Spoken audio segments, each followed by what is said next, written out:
சவங்களும் எலும்புக்கூடுகளும் மலிந்த சுடலையில் சவமாக கிடக்கும் சிவன் மீது ஏறி நின்று சவத்தை சிவமாக்குபவளும் நான் தான்.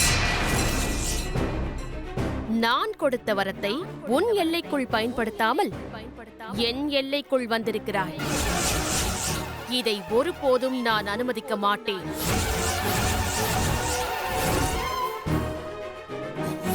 அம்மன், ஓ நீயா? இதெல்லாம் உன்னோட வேலை தானா? எதுக்காக என்னோட தவத்தை கலைக்கிற? எதுக்காக எனக்கு வர வேண்டிய பலனை கெடுக்கிற?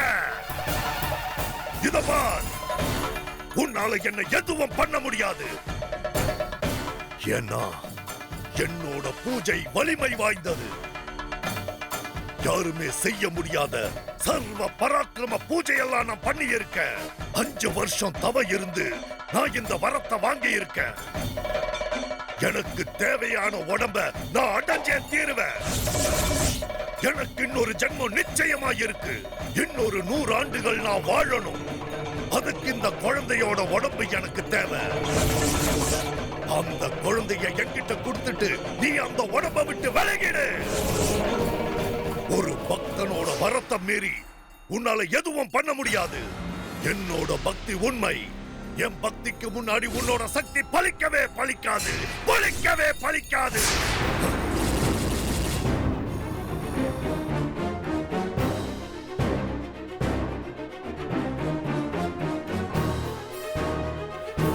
விட மாட்டேன், விடவே மாட்டேன்.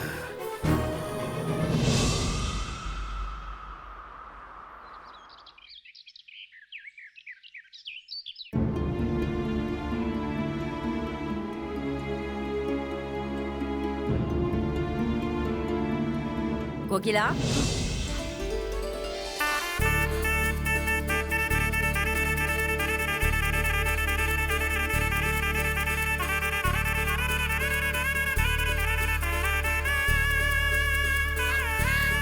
நீங்க என்னையா கோகிலான்னு கூப்பிட்டீங்க? ஆமா கோகிலா, நான் தான் கூப்பிட்டேன். வாமா இங்க.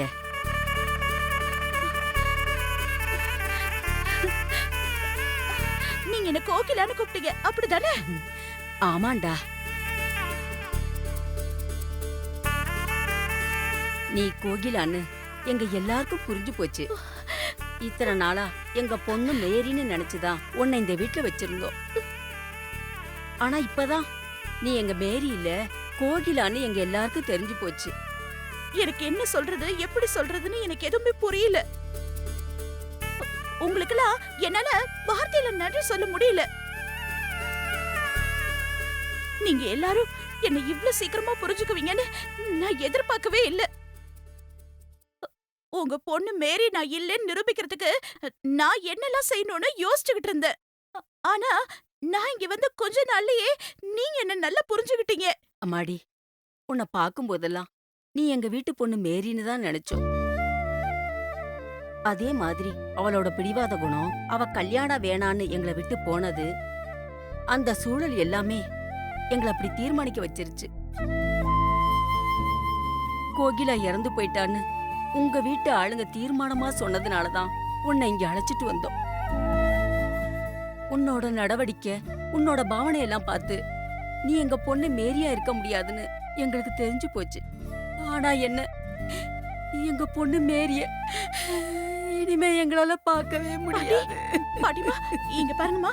அழாதீங்க பாட்டிமா, அழாதீங்க. நான் தான் இருக்கேன்ல, நான் சொல்றத கேளுங்க. அழாதீங்கன்னு சொல்றேன்ல. எனக்கு உன்னை கோகிலான்னு கூப்பிட வரலம்மா. உன்னை நாங்க ரொம்ப கஷ்டப்படுத்திட்டோம். எங்க பொண்ணுன்னு நினைச்சு உன்னை இங்க அழைச்சிட்டு வந்து நிறைய தொந்தரவு கொடுத்துட்டோம். எங்களை மன்னிச்சிடுமா. ஐயோ அம்மா, என்ன நீங்க பெரிய பெரிய வார்த்தையெல்லாம் சொல்லிக்கிட்டு? இனிமேலும் உனக்கு கஷ்டம் கொடுக்க நாங்க விரும்பலமா. நீ உங்க வீட்டுக்கே போயிடுமா, அதுதான் உனக்கு நல்லது. இத்தனை நாள் எங்க பொண்ணா இருந்து எங்களுக்கு கொடுத்த நிம்மதிக்கு ரொம்ப சந்தோஷம். ரொம்ப நன்றிமா. ஐயோ அம்மா, அழாதீங்கம்மா, அழாதீங்கம்மா. மேரி, என் பொண்ணு மேரி என்னை விட்டு போனத என்னால ஏத்துக்க முடியலம்மா. இங்க பாருங்க, என்ன உங்க பொண்ணு மாதிரி நினைச்சுக்கோங்க. பொண்ணு மாதிரி இல்ல கோகிலா, நீ எங்க பொண்ணுதான். நீ எங்க இருந்தாலும் நல்லா இருக்கணும், பத்திரமா இருக்கணும், சந்தோஷமா இருக்கணும். கர்த்தர் உனக்கு நிறைஞ்ச ஆயுளையும் பூரண மகிழ்ச்சியும் கொடுப்பாரு. உனக்கு ஒரு பாட்டியும் அம்மாவும் இருக்காங்க, அதை எப்பவும் நினைவுல வச்சுக்கோ. உன்னோட சுக துக்கங்கள்ல நாங்க எப்பவுமே பங்கெடுத்துப்போம். எங்க பொண்ணு மேரி உன்னோட சாயல்ல இந்த பூமியில எப்பவுமே வாழ்ந்துகிட்டு இருப்பா. நன்றிம்மா. எனக்கு இப்பதான் ரொம்ப நிம்மதியா இருக்கு. நீங்க எல்லாரும் என்ன புரிஞ்சுக்கிட்டதுக்கு நான் உங்களுக்கு நன்றி சொல்றதுக்கு கடமைப்பட்டிருக்கேன். அன்னைக்கு உங்க பொண்ணு மேரி இல்லைன்னா இன்னைக்கு நான் உயிரோடவே இருந்திருக்க முடியாது. மேரிக்கும் உங்க எல்லாருக்கும் எப்பவுமே நான் கடமைப்பட்டிருக்கேன். கோகிலா, நீ போய் உன் பையெல்லாம் எடுத்து வச்சுக்கம்மா. உன்னை நாங்க உங்க வீட்டுக்கு அனுப்பி வைக்க போறோம், சரியா? சரி பாட்டிமா. நீ எப்பவுமே இப்படி சிரிச்சுக்கிட்டு சந்தோஷமா ஒரு பறவை மாதிரி இருக்கணுமா. போமா, போய் ரெடியாகுமா.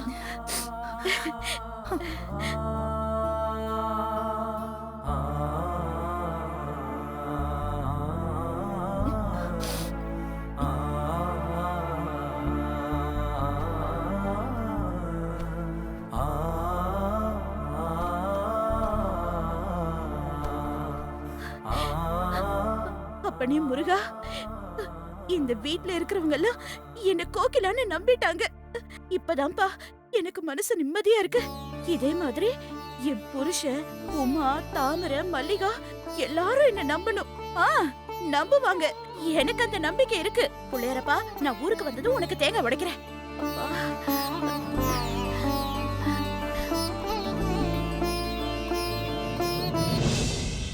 பீட்டர், கோகிலாவ அவங்க வீட்ல நம்ம கிட்ட ஒப்படைக்கும் போது நம்ம பொண்ணுன்னு நினைச்சு ரொம்ப பத்திரமா ஒரு குறையும் இல்லாம ஒப்படைச்சாங்க. இப்ப நம்ம அவங்க பொண்ண ஒரு குறையும் இல்லாம பத்திரமா கொண்டு போய் அவங்க கிட்ட ஒப்படைக்கணும். அவ எப்படி இருந்தாலும் என் பொண்ணுதான். நீ போய் அவளை கவனமா வண்டியில கொண்டு போய் விட்டுட்டு வந்துடு. சரிங்க ஆண்டி, ம். நான் கொண்டு போய் விட்டு வந்துடுறேன்.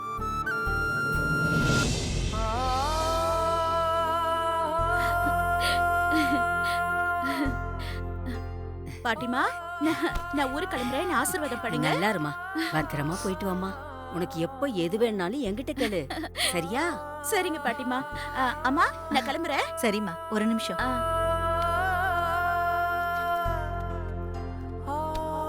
இந்தாம்மா, செலவுக்கு வச்சு. ஐயோ, பணம்லாம் எனக்கு வேண்டாம்.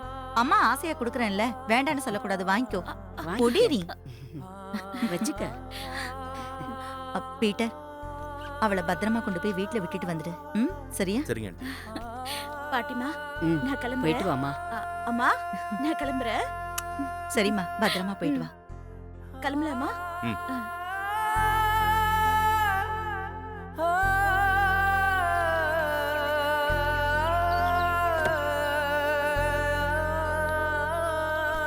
நான் வரேம்மா. பத்திரமா வரேன் போயிட்டு வாமா. பாட்டிமா.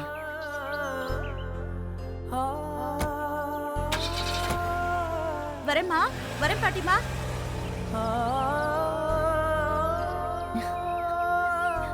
ஆ,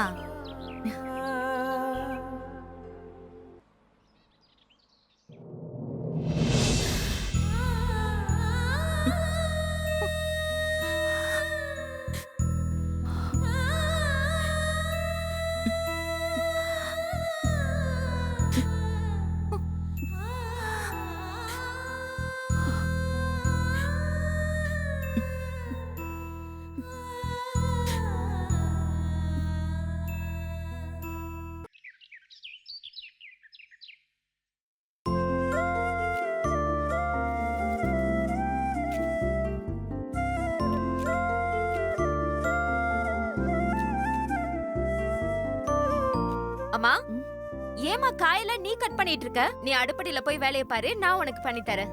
என்னடி புதுசா என்னமோ வேலையெல்லாம் செய்யறேங்கிற? இதோ பாரு, நீ எனக்கு ஏதாவது உதவி செய்யறதா இருந்தா முதல்ல உன் புருஷ வீட்டுக்கு போற வழிய பாரு. அதான் நீ எனக்கு செய்யற பெரிய உதவி. ஏமா, நான் இந்த வீட்ல இருக்கிறது உனக்கு அவ்வளவு கஷ்டமா இருக்கா? அங்க போனா அவரை டார்ச்சர் தாங்க முடியல, நான் இங்க இருக்கிறது உனக்கு டார்ச்சரா இருக்கா? சும்மா என்ன துரத்தி ஓட விட்டுக்கிட்டே இருக்காதம்மா. அம்மா அம்மா, அக்காவை ஏமா ஓட விடுற? ஒரு ஆட்டோவை பிடிச்சு பத்திரமா அவங்க வீட்ல கொண்டு போய் விட்டுட்டு ஏய், வாமா. உனக்கு என்ன கொழுப்பாடி? ஆமாக்கா, நான் உன் தங்கச்சி தானே. உனக்கு இருக்கிற கொழுப்புல கொஞ்சமாவது எனக்கும் இருக்கும்ல. இருக்கும் இருக்கும். இங்க பாருமா, நான் எங்கேயும் போக மாட்டேமா. எனக்கு ஒண்ணு பிடிச்சிருக்கு, இந்த வீட்டு பிடிச்சிருக்கு. நான் இங்கதான் இருப்பேன். என்னவோ பண்ணு. நான் சொல்றது இந்த வீட்ல யாரடி கேக்குறா?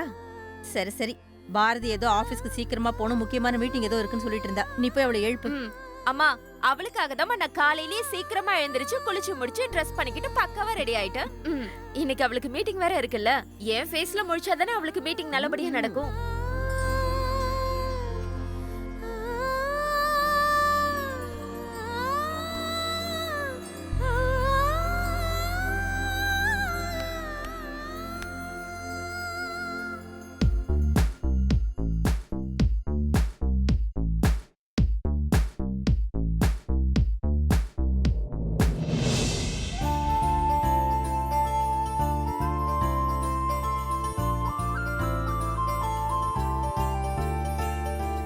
ஹே ஸ்மைலி பாய், நல்லா தான் இருக்க.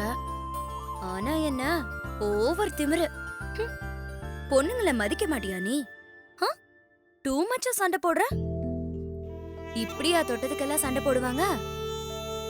சாருக்கு பார்த்த உடனே லவ் வந்துருச்சோ? அத ஊர்ல உள்ள ஃப்ரெண்டு, வரவங்க போறவங்க எல்லார்கிட்டயும் சொல்லுவ, ஆனா என்கிட்ட சொல்ல மாட்டியா? ஏமா, பாரதி தினமும் இந்த குடும்பத்தையே பாத்துக்கிறான்னு நீ சொல்ற. ஆனா அவ தினமும் எழுந்திருச்ச உடனே என் முகத்தை தானே பாக்குறான். இதுல இருந்து உனக்கு தெரியலையா நான் எவ்வளவு பெரிய லக்கி கேர்ள்னு? நீ என்னடானா என்ன போன்னு துரத்திட்டே இருக்கியே. அம்மா அம்மா, ஏமா நீ அக்காவை போன்னு துரத்துற? நீ போய் மாமா வீட்ல இருந்துகிட்டு அக்காவை வாவான்னு கூப்பிட. ஏய், உனக்கு ரொம்ப தான் கொழுப்படி.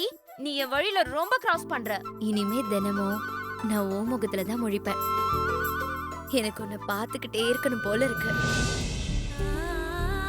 என் கண்ணுக்கும் இமைக்கும் நடுவுல நீதான் இருக்க போற. ஹே பிரதீப், இன்னைக்கு பொழுது உன்னை பார்த்துதான் ஸ்டார்ட் ஆக போகுது. இன்னைக்கு ரொம்ப முக்கியமான மீட்டிங், கிளைண்ட் கால்ஸ் எல்லாம் இருக்கு. ஓகேவா? இன்னைக்கு டே ஃபுல்லா செம்ம ஃபேபுலஸா இருக்கணும். ஓகே? என்னம்மா நீ எதுவுமே பேச மாட்டேங்கிற? லக்கி கேர்ள்னு ரொம்ப பெருமைப்பட்டுக்காத.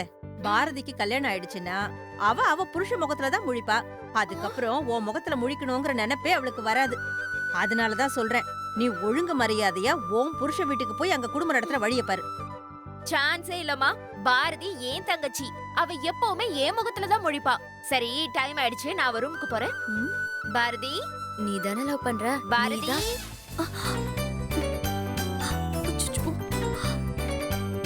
பாரதி, அக்கா வந்திருக்கேன்டி, என் முகத்துல முழிச்சுக்கோ. பாரதி அக்கா, குட் மார்னிங். ஏய், இன்னைக்கு உனக்கு எல்லாமே நல்லதா தாண்டி நடக்கும். என் முகத்துல முழிச்சிட்டல, வரட்டா?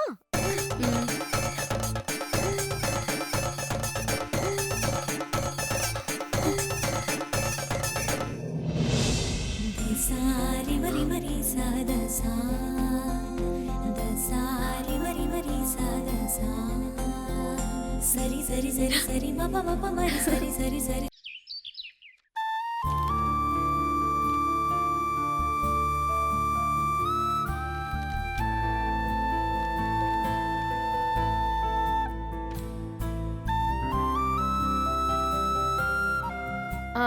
என்னங்க, உங்களுக்கு மதியத்துக்கு என்ன சமைக்கட்டும்?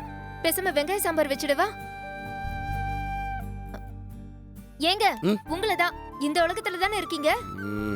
அது ஒன்றும் இல்லை உமா, ஒரு 3 பேர்த்துக்கு கணக்கு வழக்கு கொடுக்க வேண்டியது இருக்கு, அதான் பார்த்துட்டு இருக்கேன். இங்கே பாரு, எல்லாத்துக்கும் செட்டில் பண்ணிடணும். நம்ம வண்டி வச்சு ஓட்டுறதெல்லாம் முக்கியம் கிடையாது, கணக்கு வழக்கெல்லாம் சரியாக பார்க்கணும், அதானே முக்கியம். இங்கே பாரு, வியாபாரம் செய்யணும்னா கண்ணு மனசு எப்பயுமே வேலை செஞ்சுட்டே இருக்கணும். அதுதான் எனக்கு தெரியுமே.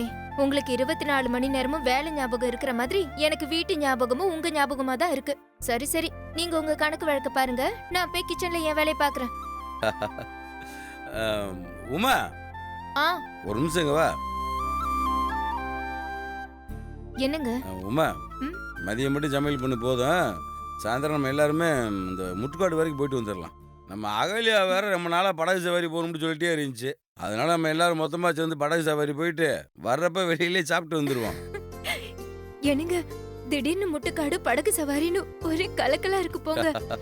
சரி சரி, நான் அகலியா கிட்ட போய் சொல்லிடுறேன். அவ வானத்துக்கும் பூமிக்கும் குதிக்க போறா. எனக்கே ஒண்ணுமே புரியல. சந்தோஷமா இருக்குங்க. எங்க நீங்க அன்னைக்கு எடுத்து கொடுத்தீங்கல்ல மெரூன் கலர் சாரி, அதையும் நான் கட்டிட்டு வரட்டுமா? உனக்கு என்ன பிடிக்குதோ அதை கட்டிட்டு வா. உமா, இனிமேல் என்ன வேலை இருந்தாலும் நீ நானு அகலியா பாப்பா நம்ம எல்லாருமே வாரத்துக்கு ஒரு தடவை வெளியே போயிட்டு வரோம். சரி சரி, ரொம்ப பதறாத. இனி கொஞ்சம் வேலை பார்க்க விடு. சரி சரி, பாருங்க பாருங்க, நான் அவகிட்ட சொல்றேன். அகல்யா, அகல்யா எங்க இருக்க?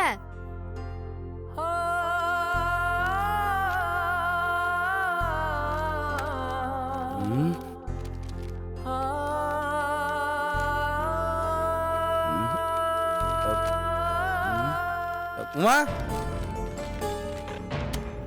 உமா, காது கேக்குதான்னு பாரு.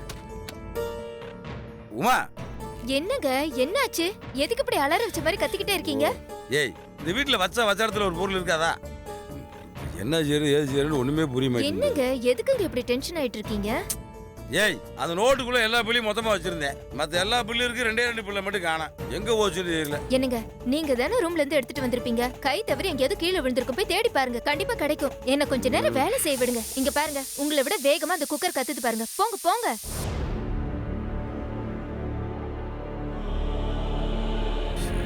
எங்க வச்சிருக்கீங்கன்னு தெரியலையே.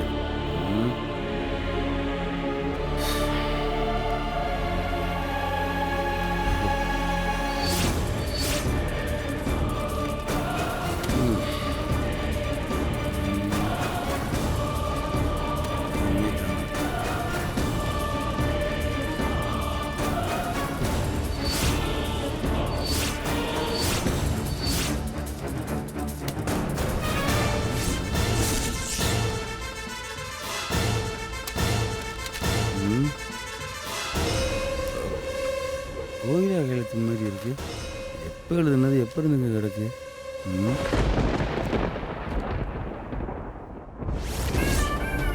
உங்களை பழைய மாதிரி என்னங்கன்னு சொல்லவோ இல்ல புருஷனை உரிமையோட கொண்டாடவோ எனக்கு தகுதி இல்லாம போயிடுச்சு. உலகத்துல எல்லா உறவுக்கும் ஏதாவது ஒரு மாத்து உறவை நம்ம காட்டலாம். அவ்வளவு ஏன், இவங்க என் அம்மா மாதிரி அப்பா மாதிரின்னு கூட சொல்லலாம். ஆனா வேற யாரையோ பார்த்து புருஷன் மாதிரின்னு சொல்லவே முடியாதுங்க. செத்து பொழைச்சு வந்திருக்கீங்க. ஆனா கடைசியா ஒண்ணே ஒண்ணு நான் உங்ககிட்ட சொல்லணுங்க. மேரியோ கோகிலாவோ அது வெறும் பேருதான். உசுருக்குள்ள நீங்க மட்டும் தாங்க இருக்கீங்க. அந்த கடவுளுக்கு மட்டும் தெரிஞ்ச உண்மையை சொல்றேன். உங்களுக்கு ஞாபகம் இருக்கா, எனக்கு வலிப்பு வந்து நான் ஹாஸ்பிட்டல் அட்மிட் ஆனேன். எனக்கு அப்படி ஆனதுனால என் மேல உள்ள பாசத்துல ஏதோ ஒரு வேகத்துல என் தம்பி விமல் உங்களை கை நீட்டி அடிச்சுட்டான். உங்ககிட்ட நான் சொன்ன விஷயம் இப்ப வரைக்கும் உங்களால மறக்க முடியாதுங்க. என் மேல உசிரையே வச்சிருக்கிற என் தம்பி விமல் என் கூட பிறந்த தம்பியே இல்ல. என்னங்க, என் தம்பி உங்ககிட்ட ஏதாவது வம்பு தும்பு வச்சுக்கிட்ட கூட, கோவத்துல கூட அவகிட்ட நீங்க இந்த விஷயத்த சொல்லிடவே கூடாது.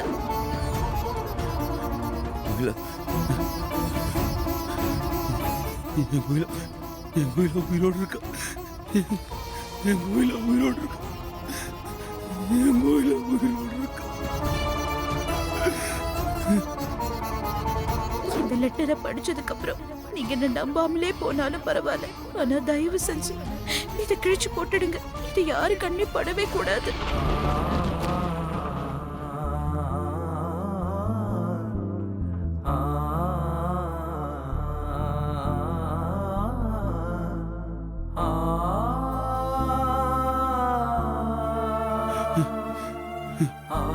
இதுக்கு மேல உன் மூஞ்சி நான் பாத்துட்டு இருந்தா செத்து போன கோயில மேல எனக்கே வெறுப்பு வந்துடும்.